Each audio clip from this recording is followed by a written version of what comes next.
Hey, this is Kez, and this is season 2 of Nightmares at Midnight.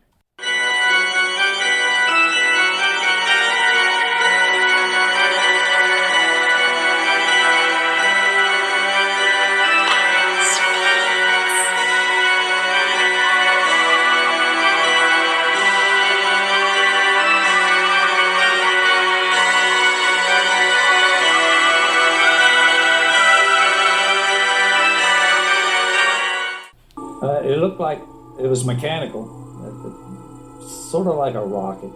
It's not so much whether they believe it or don't believe about it. It's part of our folklore.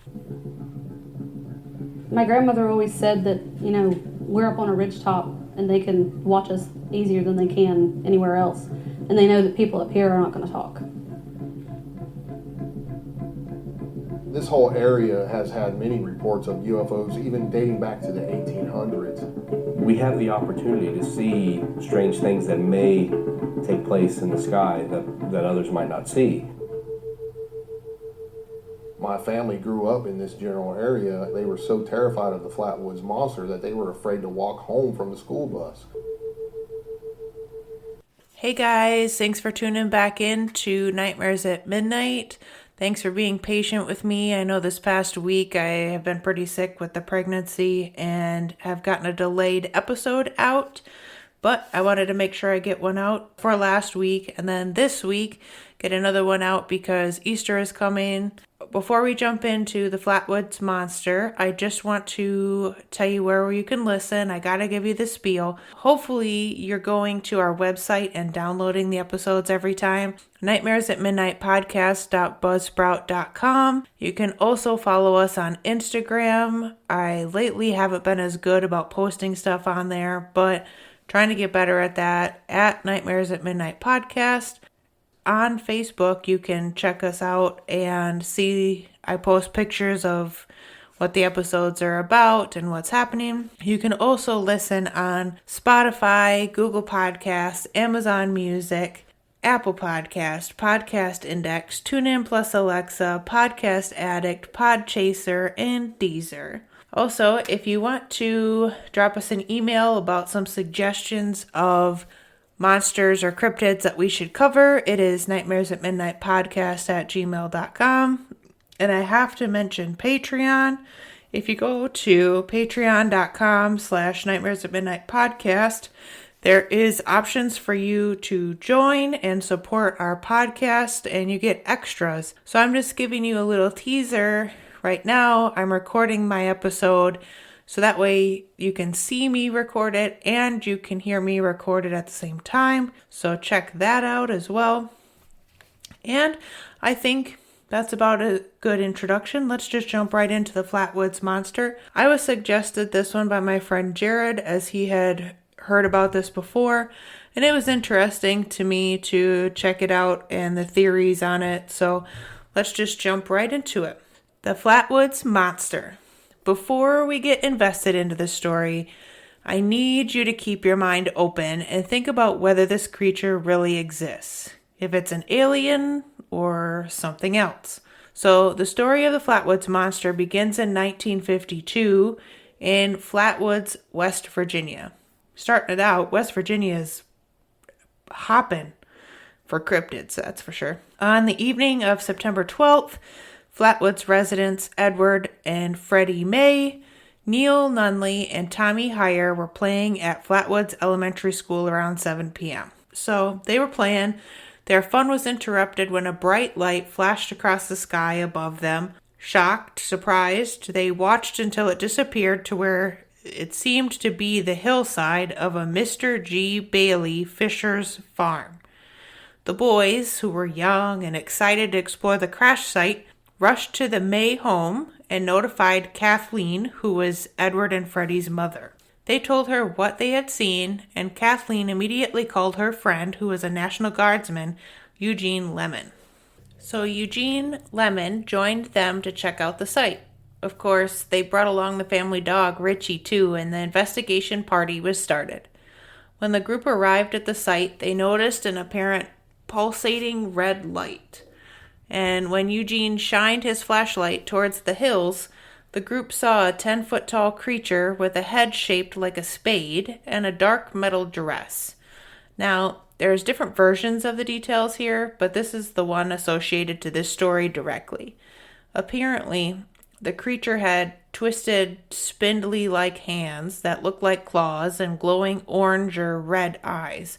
This part kind of gives me the chills as it seemed to be floating above the ground. The creature and the crash site were surrounded by a mist that smelled gross, kind of sulfuric, and unrecognizable. The group said they ran away when the creature hissed and began to float towards them. After the search, Kathleen and Eugene reported the incident to the authorities, who searched the area and found nothing. When they reported the incident, they did draw what they thought the creature looked like, separately. And wouldn't you know it, the creature looked very, very similar from both of their drawings. In these pictures they drew, the description I mentioned earlier became more known, and people thought maybe the spade shape was a hood rather than the creature's actual head. To keep going with the story, once the experience was reported, it appeared that what the group had seen might have been spotted by a Mrs. Audra Harper in the town of Heaters. So Heaters is about 5 miles north of Flatwood, and Mrs. Harper saw this creature only a short time after it was seen by Kathleen, Eugene, and the kids. Mrs. Harper's account told that while she was walking with a friend to a nearby store, they took a shortcut through the woods, and half a mile into their trip, she noticed a ball on fire on the hill they were passing. When she looked back to see where the fireball had been, it had disappeared. In its place stood a tall and dark silhouette of a figure, seemingly in the shape of a man. The two women ran to escape the being, which I would be too. On September 13th, only one day after the original sighting, another sighting occurred near Strange Creek, about 20 miles south of Flatwoods. George and Edith Snitowski, along with their 18-month-old son, were driving around a rural area between Clay and Braxton County on Route 4. Their car suddenly died, and George tried to start it back up again with no luck. It was dark, the road was deserted, and it would seem no help would be coming for quite some time. The air began to smell like sulfur, and their baby began to cry. Shortly after, a strange, bright light appeared, and the couple saw a 10-foot tall creature hovering in front of the car. According to the couple, the creature dragged its lizard-like hands across the car's hood and then floated off into the surroundings. Once they could no longer see the creature, and it appeared to be long gone, the couple's car started up again and they sped off quickly. While there were many similarities to previous cases, theirs did not have a spade-shaped head, but instead described the creature's head as reptilian and bony, which is weird and totally different. In the years since, the creature has come to be known by many names, such as the Phantom of Flatwoods, the Braxton County Monster, and even affectionately, Braxy. Okay, let's maybe not get attached to the alien. This isn't E.T. after all. Despite only a few sightings, the mass chaos the creature instilled has caused the Flatwoods Monster to become something of a legend in West Virginia. But in the case of the Flatwoods Monster, was it aliens? Not everyone thinks so. If my husband was on the episode, I'm sure he'd be the non-believer. Me, it could potentially be one. I don't know that I believe an alien would wear a metal dress and spade-shaped hood, but what do I know? I've never met one, I guess. Let's get into some theories about the monster. Whether the original group saw something isn't doubted. It's what they saw that has been hotly debated. So let's take a second to point out that this event took place only shortly after the 1947 Roswell incident, which had introduced the idea of UFOs to the forefront of America. For those of you that don't know about the Roswell incident, on July 8th, 1947, so 5 years before the Flatwoods Monster, the FBI Dallas Field Office sent a teletype regarding a flying disc that resembled a high-altitude weather balloon found near Roswell, Mexico. Believers think that it wasn't a weather balloon and rather an extraterrestrial spacecraft, with debris and possibly alien bodies that were recovered by the U.S. government, marking the beginning of a 75-year-long cover-up. Before we get too deep into the Roswell incident, let me just say, we will cover this one in a different episode because there is a lot of information about it. Back to the Flatwoods Monster. Some say they may have just seen airplane beacons that were used to help alert and guide aircrafts, which could make sense given that these were known to be in Flatwoods at the time. It's worth noting that local newspapers did report a meteor that night, as well as the Maryland Academy of Science, who reported that a meteor passed over Baltimore at about 7 p.m. that night. The meteor's trajectory had went over Maryland, Pennsylvania, and West Virginia. As for the strange mist, the one that smelled like sulfur, the smell could be linked to local flora or maybe even hot springs, as West Virginia is known to have an abundance of natural sulfur springs. But I feel like local residents would be able to distinguish between the normal local smells and those from space. I mean, I would think so, right? So what about the actual creature itself? While talking to my friend Jared, who suggested this one, he mentioned to me about people thinking it was an owl.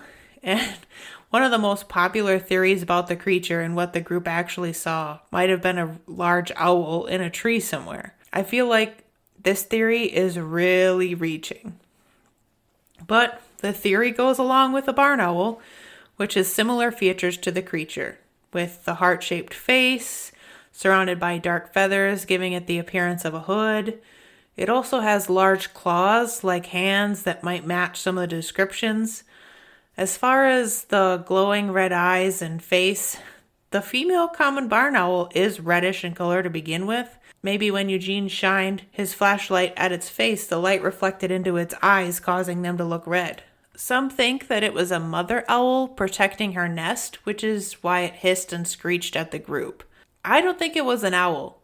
I don't understand how an owl that's about a foot tall, like barn owls are 11 to 16 inches, so I don't know how that could be mistaken for a 10-foot tall alien in a metal dress.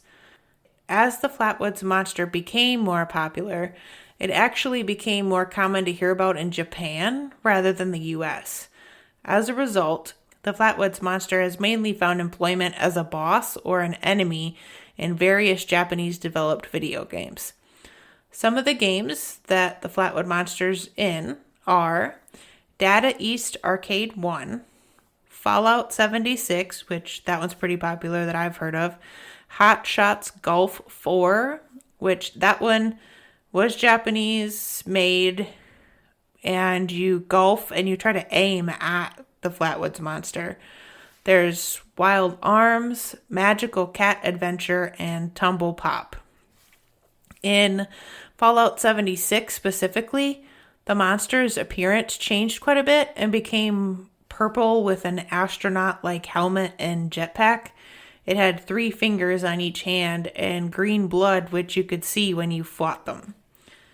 So what about books? Did the Flatwood Monster make it into any? Well, the answer is yes, of course. I found one on Amazon called The Braxton County Monster, the cover-up of the Flatwoods Monster Revealed, which came out in 2004, so quite a bit after. I included the short telling about the book just to kind of lure you into it. So, quote, on the night of September 12th, 1952, a shocked American public sought answers when strange, unidentified objects were seen flying through the sky over Washington, D.C. and the eastern United States. Up and down the East Coast, police stations, newspapers, airports, military bases, and the Pentagon were besieged with calls from frantic citizens. One of the strange objects crash-landed on a rural hilltop in Flatwoods, West Virginia. A group of schoolboys saw the object fall to the earth. The boys and 2 adults headed off to look for the object and were confronted by a 12-foot being that would become known as the Flatwoods Monster or the Braxton County Monster. The Flatwoods Monster incident and these other events all occurred in just over a 24-hour period.